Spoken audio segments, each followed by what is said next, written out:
So I'm sure you've heard about the great wall that the D is planning to build along the N2 highway in Cape Town along the Thabo Mbeki informal settlement. So there's a lot of backlash. It's being said that it's trying to separate the rich and the poor, black people and white people.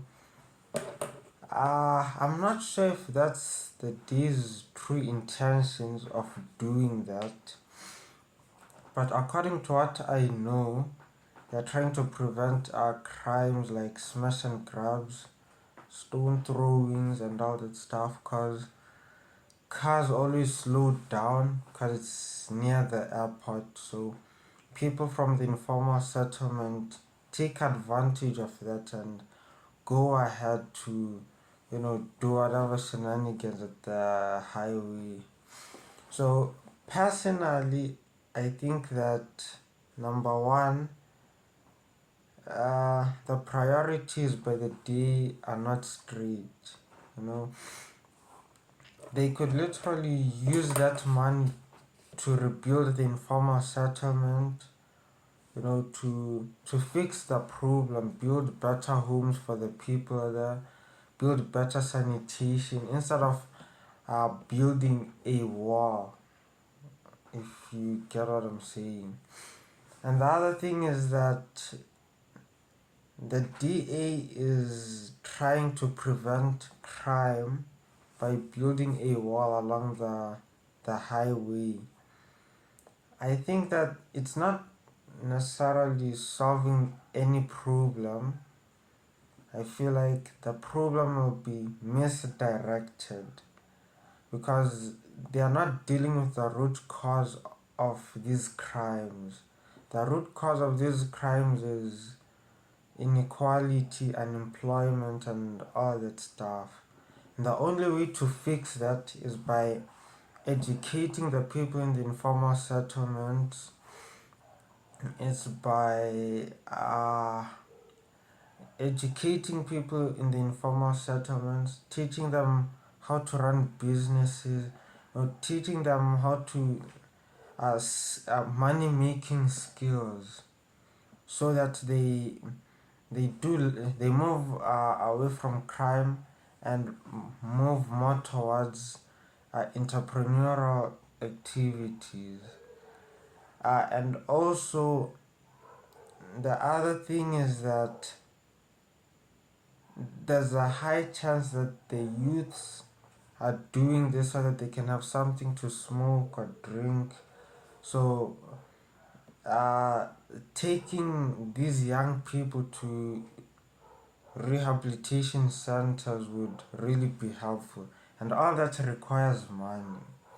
So, instead of the day using that money to build a wall which solves the problem temporarily, they can use it to create these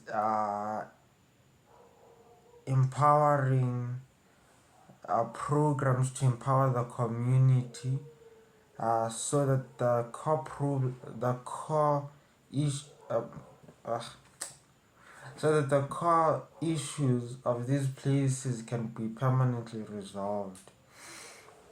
Because I think it would be very useless to build a wall, uh, to put CCTV footages and policing. That's money, you know.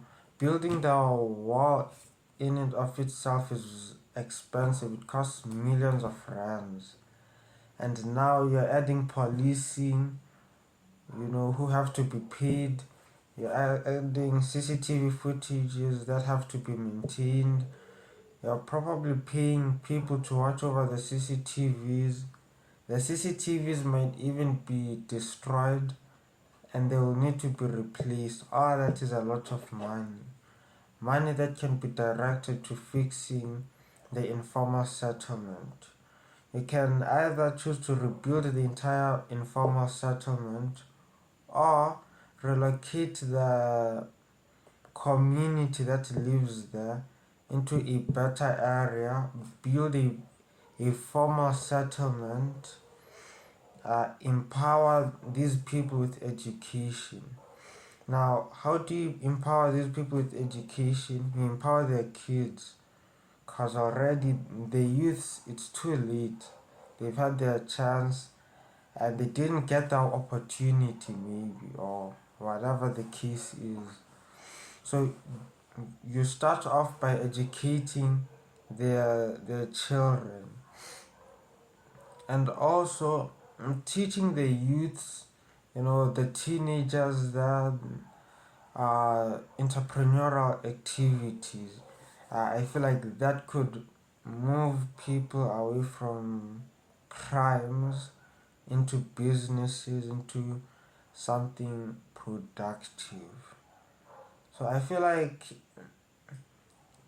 somehow the DA is not really solving the problem, because who knows, they might even drill the wall one day, and then the whole wall might even collapse on cars.